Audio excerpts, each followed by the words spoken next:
Coming up, politicians are meeting around the table. Word on the street, an Iowa City road gets a celebration. The Big Ten competes for a greater cause. Get ready for some cold nights up ahead. All of your full forecast and weather. All that and more coming up right now on DITV.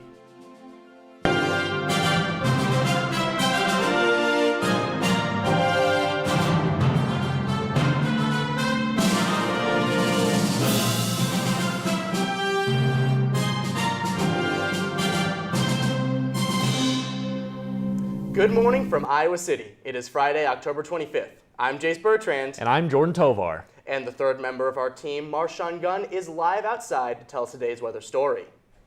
Marshawn, how's the weather looking for homecoming weekend? Hey guys, despite the cold of the morning, things should heat up for homecoming activities later on. It's a little chilly out here right now. The sun just came out around an hour ago, but it hasn't helped much with the temperatures. I'm at the Pentecrest where it's around 52 degrees. Today we'll warm up to just more than 10 degrees. With the high set to be 63 degrees. Tonight the temperature is going to drop all the way down to 35 degrees. And then tomorrow for game day, the temperature will only get up to around 60 degrees. I'll be back later for your full game day forecast. Back to you guys in the studio. Several politicians and candidates made an appearance at a roundtable on Wednesday. DITV's Kayla Smith has the details of their discussion. I'm here at the Iowa City Public Library where members of the community came together to talk about the issue of housing in Iowa. The event worked to inform elected officials, candidates, and the community on how affordable housing issues impact the Johnson County area. Democratic candidate Christina Bohannon was one of many politicians present at the event and highlighted her own experience with affordable living. I grew up in a mobile home, and one of the happiest days of my life was when we got our double-wide mobile home because we had a little more space than we had before. Attendees started off the conversation by naming what keeps them up at night in regards to housing around the state. A lack of local control because the state keeps taking it away, so we can't innovate. The conversation shifted between many different housing topics, including the withdrawal of insurance companies in the state of Iowa and Iowa City's Housing Authority's recent closure of its public housing applications. A lot of them are pulling out of the state of Iowa in general, completely, and the ones that are staying, we're seeing rates double and triple in some cases. It's really hard to keep housing affordable. Our local housing authorities actually closed to that waiting list because it was taking 4 to 7 years depending on the household size and priority if they were going to actually get a voucher. Attendees also focused on potential solutions that would be best suited for a smaller town like Iowa City. More investment in renovating and upgrading existing housing rather than just new development. And so I think one size fits all may not apply. The Johnson County Affordable Housing Coalition hopes that politicians at this event will take what they've learned with them into office. From the Iowa City Public Library, this is Kayla Smith, DITV. One of Iowa's senators hit the campaign trail earlier this week in support of Republican nominee Donald Trump. Senator Joni Ernst was in Erie, Pennsylvania on Wednesday with other Republican lawmakers. A recent poll shows that Vice President Kamala Harris holds a thin edge over Trump in the state. Ernst and her Republican colleagues are encouraging voters to hit the polls as enthusiasm swirls around the election. The excitement, you can just feel it on the ground, and your voters are so enthusiastic. They know how important they are in this election cycle, and they are going to drive out the vote. Talk to a number of them, and they are fired up. Also joined the bus tour and stated that not just getting Erie votes matters, but getting everybody to vote matters. Erie County's vote has been with the last 4 winners of the presidential election. And this year's election, health rating ranked Iowans among the worst states in obesity. In the Trust for Americans Health nationwide obesity rating, Iowans were ranked 7th in the state's medical director. The state's medical director claims that Iowa's rural land leaves many populations without access to healthy foods. Iowa was also ranked 2nd worst in cancer rates and 4th in binge drinking by the CDC. New EPA regulations are forcing Johnson County to adapt. On October 8th, the EPA declared that all lead water pipes must be replaced in the next decade. Iowa has approximately 96,500 lead pipes and received $37.4 million to help replace them. Iowa City banned repairs for lead service lines in January of this year, and all future pipes will be in compliance with the EPA's regulations. The Iowa River Power Building is getting an upgrade. The Coralville City Council approved tax incentives to help renovate the historic building on Tuesday. The power plant was recently purchased by Old Gold LLC. Not much is known about the extent of the changes, but the original windows are expected to return. The City Council cited similar work done on buildings in Dubuque as reference for the project. And now we're going to turn our attention to a helpful resource students can use in the renting world. DITV's Nick Isles is live in the newsroom to tell us how the University of Iowa's Student Legal Services is supporting first-time renters. Signing leases can be a scary experience for many students, but with the help of legal advisors, the process can go a lot smoother. We're going to be the best option for a lot of students, and so we want them to know that we're here for them. The end of October marks a crucial point for renters, as the reviewing and signing of leases are set to get underway for the fall of 2025. Though this news can be stressing to some, Elkins mentioned two important components for students to consider before they sign. I would say first is specific to the unit, so is this the right location? Is it something that I can afford? But we also want students to kind of do their homework on the landlord. However, Elkins emphasizes students to always negotiate landlords in writing. Let's say that you do a tour of the unit and the carpet looks terrible, and the landlord's like, yeah, don't worry, I'm going to replace the carpet over the summer. Great, let's put it in writing. No matter what, the goal for students is to find which home feels best for themselves. Don't feel like you have to sign the first apartment you look at. It's okay to take your time and make sure you've got the right place for you. For more legal advising, students can go online and visit studentlegal.uiowa.edu. Now I'll send it back to you guys in the studio. The Tippie College of Business has received some recent accolades in one of their newest programs. We'll send it out to DITV's Isabel Thier, who has what's new about the programs. I'm here at the University of Iowa's Tippie College of Business, where the risk management and insurance major is housed. This major went from 50 students last year to 250 students this year and is looking to make its way to the top. Last fall, Tippie added the Vaughn Institute of Risk Management and Insurance to the business school. Prior to that, only a certificate in risk management and insurance was offered. This program is already ranked the 8th best insurance program in the United States and is looking to climb its way to the top. Students in this major are taking advantage of this nationally ranked program and are finding ways to pair it with their other majors. It's really easy at Iowa. With the finance and RMI degree, they overlap perfectly, and I only take a couple more classes than I would have if I just solely majored in finance. Insurance is one of the top professions of Iowans, with 11% working in the insurance field. The Vaughn Institute is built to give students the hands-on experience that they need to be successful. Just the real-world experience you get through like our projects that we do in the classes. So a lot of those classes are required for that major, so just like those real-world experiences, getting to talk to actual executives and companies is just huge. RMI students had the opportunity to meet with countless successful people in the world of business and insurance last Friday. Multiple speakers were there to give them insight on the industry and help prepare them for their future in the risk management and insurance field. The Vaughn Institute of Risk Management and Insurance is looking to keep growing in the years ahead and potentially reach one of the top 5 spots in the nation. From the Tippie College of Business, I'm Isabel Thier, DITV. It's that time of year again, Hawkeye Homecoming Weekend. The festivities begin with the homecoming parade. Dozens of floats, performances, organizations, and more will be featured from 5:45 to 7:30 p.m. The parade begins at the intersection of Washington and Gilbert Street. Following the parade, there will be a free homecoming concert presented by UI Scope. The concert will feature the 502s, an American indie folk band, and Magdalena Bay, an American alternative pop duo. The concert starts at 7:30 p.m. on the Iowa Pentacrest, and to wrap up the weekend, the Hawkeyes will go against the Northwestern Wildcats on Saturday at 2:30 p.m. While Dubuque Street reopened to traffic last month, DITV's Ryan Lynch was at the city celebration for the street's return. The celebration was able to give back to the businesses that were impacted during the months-long reconstruction project. It slowed our summer down a little bit, but it wasn't the worst. But it was just dusty and loud and a few inconveniences here and there, but we made it through. The city knew the businesses would be affected and worked to lessen their trouble during the construction. Worked with the neighbors in regard to the neighbors and the business owners in developing those plans, so we we could try to minimize as much of the inconveniences that come with construction. The reconstruction forced the Dubuque Street businesses off of the lineup for this past summer's downtown Iowa City block party. It's not as big as the block party like that they have in June, but we obviously we weren't a part of it because of the construction this year. So businesses were able to provide offerings on the street during the celebration as live music was played for the community.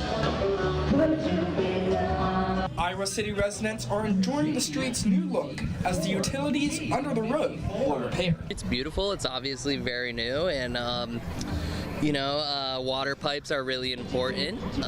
We don't want to have lead in the water, so it's great that they fixed all of that. The Dubuque Street reconstruction project is now fully complete, and the businesses are returning to full normal operation. From Dubuque Street in downtown Iowa City, Ryan Lynch, DITV. And coming up later, Fast Food Lovers Today marks a special occasion. And a look at Hawkeye sports and your game day forecast. We'll be back right after the break. On the update, we're going to be looking at the District 1 debate between Marinette Miller-Meeks and Christina Bohannon. Going statewide, we're going to see what's going on around the state of Iowa, and then we're going to get a check-in on what's going on between Ukraine and Russia and their war. All that and a profile on a candidate for the House of Representatives, important dates this week in history, along with making sure your facts are straight. Also, where presidential candidates have been, the latest from polls, and something for you to consider. Check out the update. It is now up on the Daily Iowan website and YouTube channel.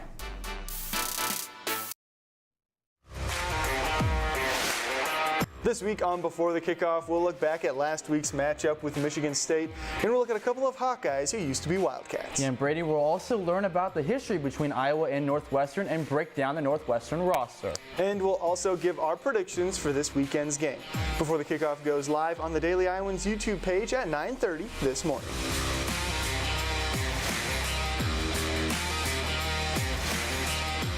Welcome back, and thank you for tuning in on thedailyiowan.com or listening on KRY 89.7 FM. Now let's send it back out to Marshawn to tell us the forecast for the rest of the week. Iowa game day is just going to be a little chilly. Looking now out at campus, but even with the cooler temps, the sun will be out all day to help warm people up. When people start heading out to tailgates at 11, it will just have reached 50 degrees. At kickoff, it'll warm up to just a bit to 58 degrees. By the end of the game, the sun will have just started to set, and temperatures will cool down to 54 degrees.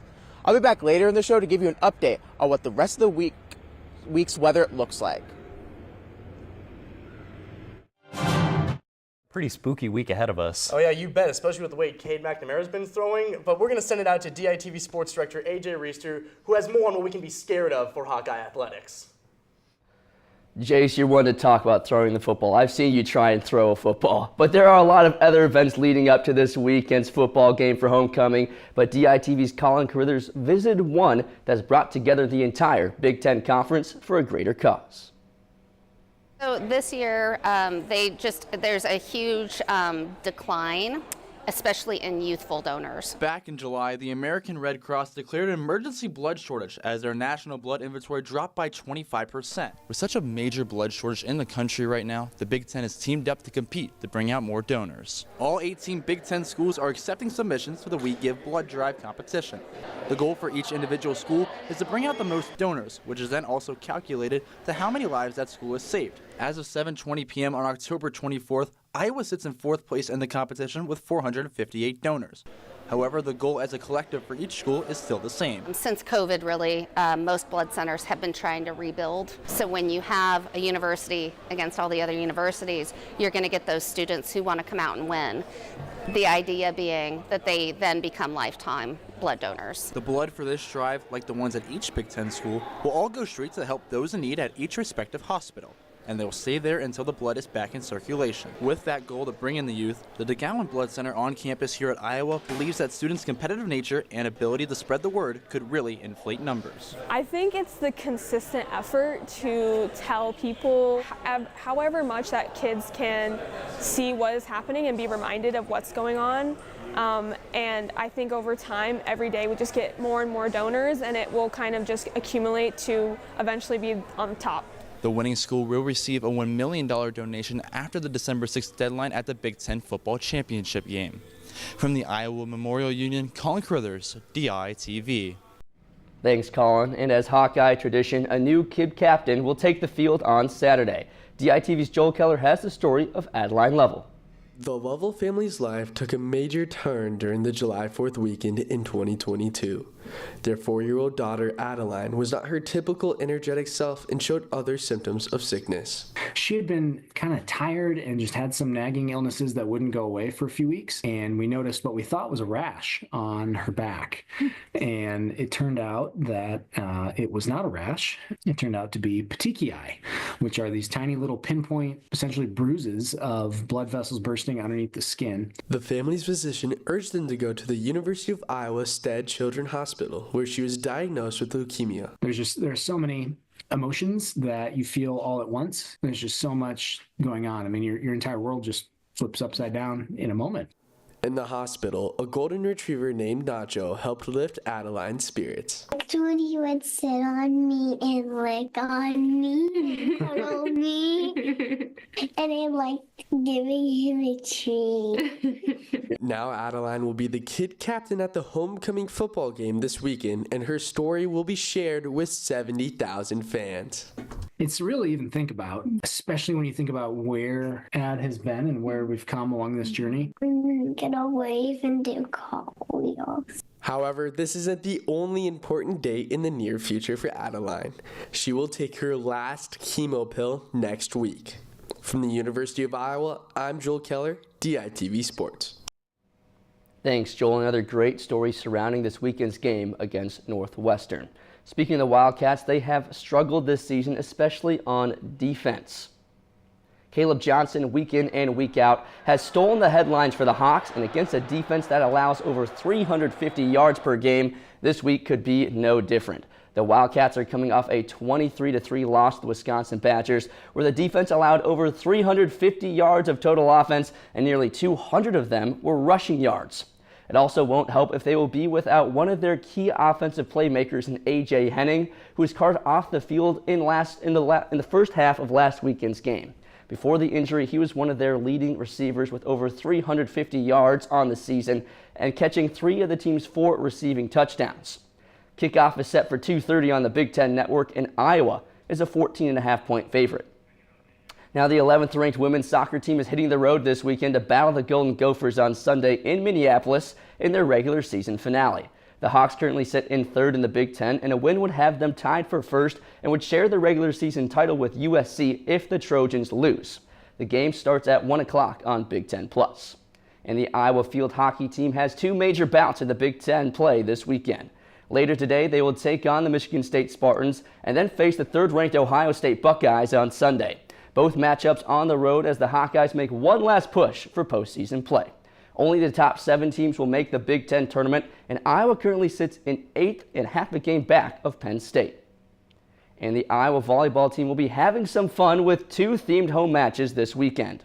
Looking to improve on their 9-11 record, they'll first face the Michigan Wolverines for Country Night on Big Ten Plus at 6 p.m. and then later this evening, and then tomorrow they'll also take on the Illinois Fighting Illini on Sunday for the Halloween Spike or Treat game. That match will also be on Big Ten Plus at 2 p.m.